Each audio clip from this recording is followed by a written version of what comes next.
कैसे हैं आप सभी लोग। आई होप आप सभी लोग बहुत अच्छे होंगे और अच्छे से स्टडी कर रहे हैं। दोस्तों, इस वीडियो के माध्यम से आपका भाई बताने वाला है अध्याय 1 रासायनिक समीकरण एवं रासायनिक अभिक्रियाएं एवं समीकरण। दोस्तों, एनसीईआरटी से रिलेटेड वन शॉट का दोस्तों मतलब है पूरे चैप्टर में सिर्फ एक ही वीडियो में पूरे चैप्टर का निचोड़। दोस्तों, तो सीधा दोस्तों दिमाग में जाएगा बताया हुआ। तो दोस्तों चलिए देखते हैं रासायनिक अभिक्रिया क्या होता है और किसे कहते हैं रासायनिक अभिक्रिया। दोस्तों, रासायनिक अभिक्रिया वे पदार्थ हैं जिनमें दो या दो से अधिक पदार्थ मिलकर नए गुणधर्म वाले नए पदार्थ का निर्माण करता है। दोस्तों, जैसे दोस्तों कोई पदार्थ है तो उसमें जब दो रासायनिक तत्वों को मिलाया जाता है, दो अभिक्रियाएं मिलाया जाता है, तो उसमें जो नया पदार्थ बनता है उसे ही रासायनिक अभिक्रिया कहते हैं। दोस्तों, उदाहरण के माध्यम से समझ लेते हैं। दोस्तों, वह केमिस्ट्री लैंग्वेज में दोस्तों H2 प्लस O2 दोस्तों H2 हाइड्रोजन गैस प्लस दोस्तों ऑक्सीजन गैस जो मिलकर बनता है क्या दोस्तों, वो जल का निर्माण करता है। दोस्तों, हाइड्रोजन गैस और ऑक्सीजन गैस मिलकर दोस्तों जल का निर्माण करता है। जब इसका अभिक्रिया रासायनिक अभिक्रिया कराया जाता है तो जल का निर्माण करता है। दोस्तों, वैसे ही मैग्नीशियम S और G दोस्तों जो ये दोस्तों फॉर्म को दर्शाता है कि किस फॉर्म में ये कौन चीज है। दोस्तों, मैग्नीशियम सॉलिड फॉर्म में है और ऑक्सीजन गैस फॉर्म है। दोस्तों, तो इस दोनों को जो अभिक्रियाएं कराई जाती है तो यहाँ पर दोस्तों मैग्नीशियम ऑक्साइड गैस बनती है। दोस्तों, जो सॉलिड होती है।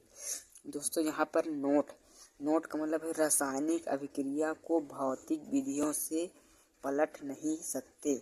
इसका मतलब दोस्तों जानते हो क्या, रासायनिक अभिक्रिया को भौतिक विधियों से पलट नहीं सकते। जैसे दोस्तों आपने चावल बनाया, चावल में जल मिलाया और चावल को जब आपने उबाला तो वो चावल जो है भात बन गया है। सीधे शब्दों में वो चावल बन गया है। तो दोस्तों आप भात को उल्टा तुरंत चावल तो बना नहीं सकते हैं। चावल फॉर्म में कन्वर्ट तो कर नहीं सकते। दोस्तों, वो भात जो है भात ही रहेगा, उसको वापस चावल नहीं बना सकते। तो दोस्तों रासायनिक अभिक्रिया यही कहता है कि चावल को आप पुनः भात को पुनः आप चावल नहीं बना सकते हैं। दोस्तों, इसका मतलब है वाष्पीकृत है। इन विधियों में वाष्पीकृत, उर्ध्वपतन, उपकेंद्रीकरण, इन तीनों विधियों से आप उल्टा जो है भौतिक अवस्था में नहीं ला सकते। दोस्तों, चलिए दोस्तों आगे हम जान लेते हैं रासायनिक अभिक्रिया के उदाहरण। दोस्तों, रासायनिक अभिक्रिया के हम यहाँ पर उदाहरण जान लेते हैं। रासायनिक अभिक्रिया के उदाहरण दोस्तों आज हम समझ लेते हैं रासायनिक अभिक्रिया के उदाहरण। जैसे दोस्तों भोजन का पकना, रासायनिक उदाहरण अभिक्रिया के उदाहरण देखो। जैसे चावल को पकाया तो भात बन गया, इसे ही मान कहते हैं रासायनिक अभिक्रिया में परिवर्तन। उदाहरण दोस्तों भोजन का पकना, श्वसन करना, दूध से दही बनना।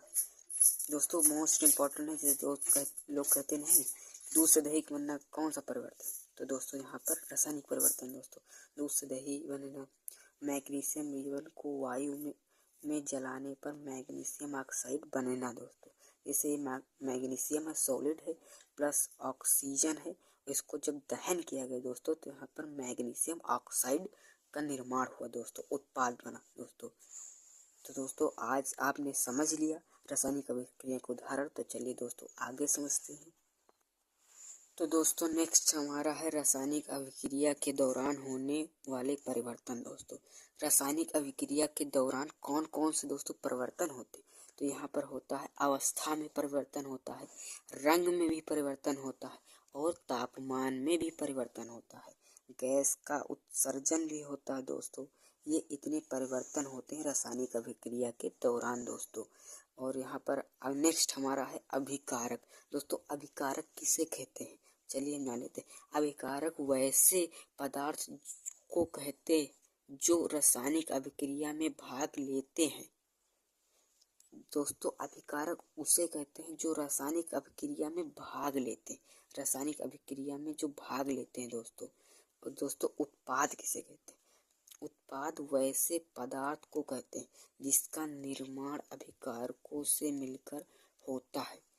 अभिकारकों से मिलकर जो बनता है दोस्तों रासायनिक अभिक्रिया के दौरान जो अभिकारकों से मिलकर बनता है उससे उत्पाद कहते हैं। दोस्तों, यहाँ पर उदाहरण के दौरान तौर पर हम समझ लेते हैं। जैसे दोस्तों यहाँ पर मैग्नीशियम है दोस्तों प्लस ऑक्सीजन बराबर दोस्तों बना क्या, मैग्नीशियम ऑक्साइड का दोस्तों निर्माण हुआ दोस्तों।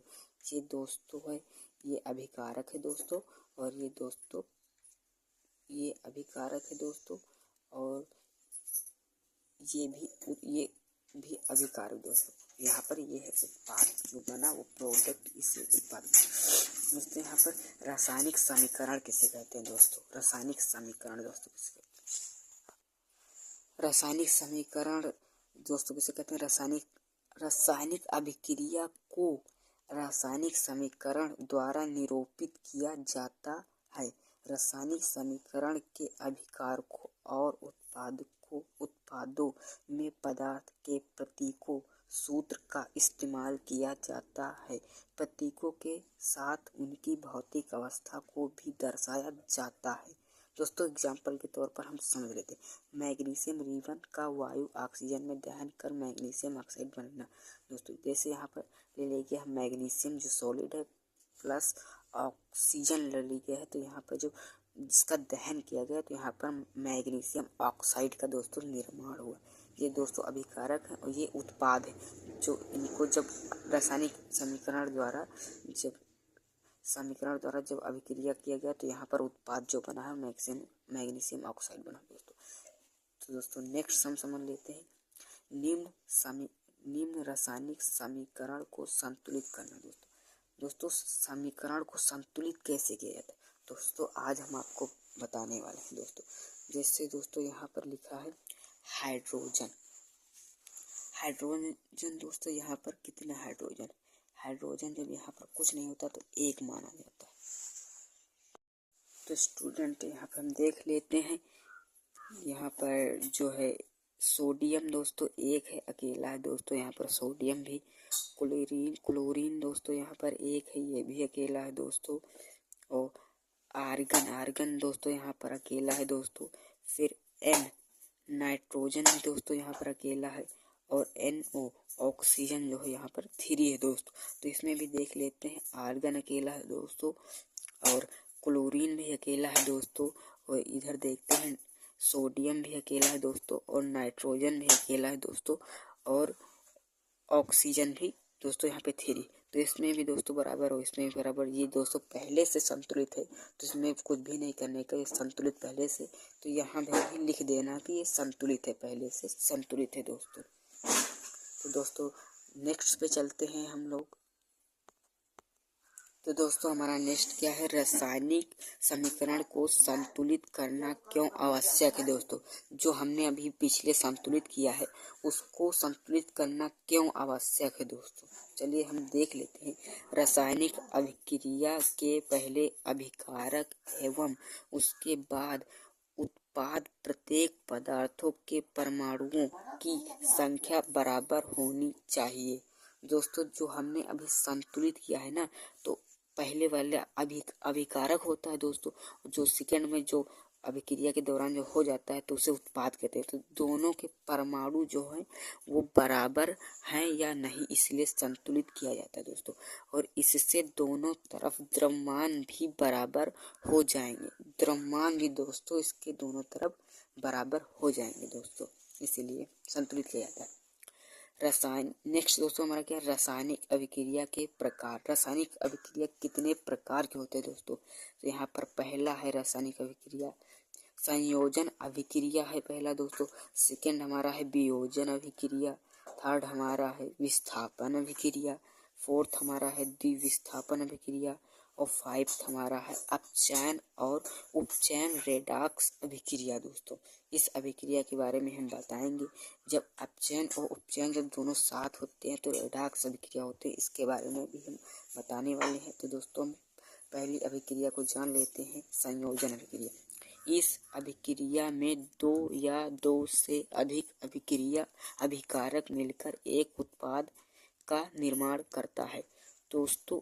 इसमें क्या होता है, इस अभिक्रिया में 2 या 2 से अधिक अभिकारक मिलकर उत्पाद का निर्माण करते हैं। उदाहरण के तौर पर दोस्तों हम समझ लेते हैं, कोयले का दहन। तो दोस्तों यहाँ पर कार्बन है, कार्बन जो है सॉलिड फॉर्म में है, और प्लस यहाँ पर ऑक्सीजन है जो गैस फॉर्म में है दोस्तों। ये भी अभिकारक है और ये भी अभिकारक, और ये दोस्तों उत्पाद है जो इनसे रासायनिक अभिक्रिया के दौरान जो हो गया है वो उत्पाद है यहाँ पर। तो दोस्तों देखते हैं कार्बन और ऑक्सीजन का जब रासायनिक संयोजन अभिक्रिया जब किया गया तो दोस्तों यहाँ पर प्राप्त क्या हुआ, कार्बन डाइऑक्साइड दोस्तों, जो गैस फॉर्म में है दोस्तों। चलिए हम सेकंड दोस्तों देख लेते हैं वियोजन अभिक्रिया दोस्तों। वियोजन अभिक्रिया क्या होती है हम देख लेते हैं दोस्तों। एक अभिकारक टूटकर दो या दो से अधिक उत्पाद में बदल जाता तो उसे ही वियोजन अभिक्रिया कहते हैं। जब दोस्तों एक अभिकारक टूटकर दो या दो से अधिक उत्पाद में बदल जाता तो उसे ही वियोजन अभिक्रिया कहते हैं। चलिए दोस्तों उदाहरण के तौर पर समझ लेते हैं।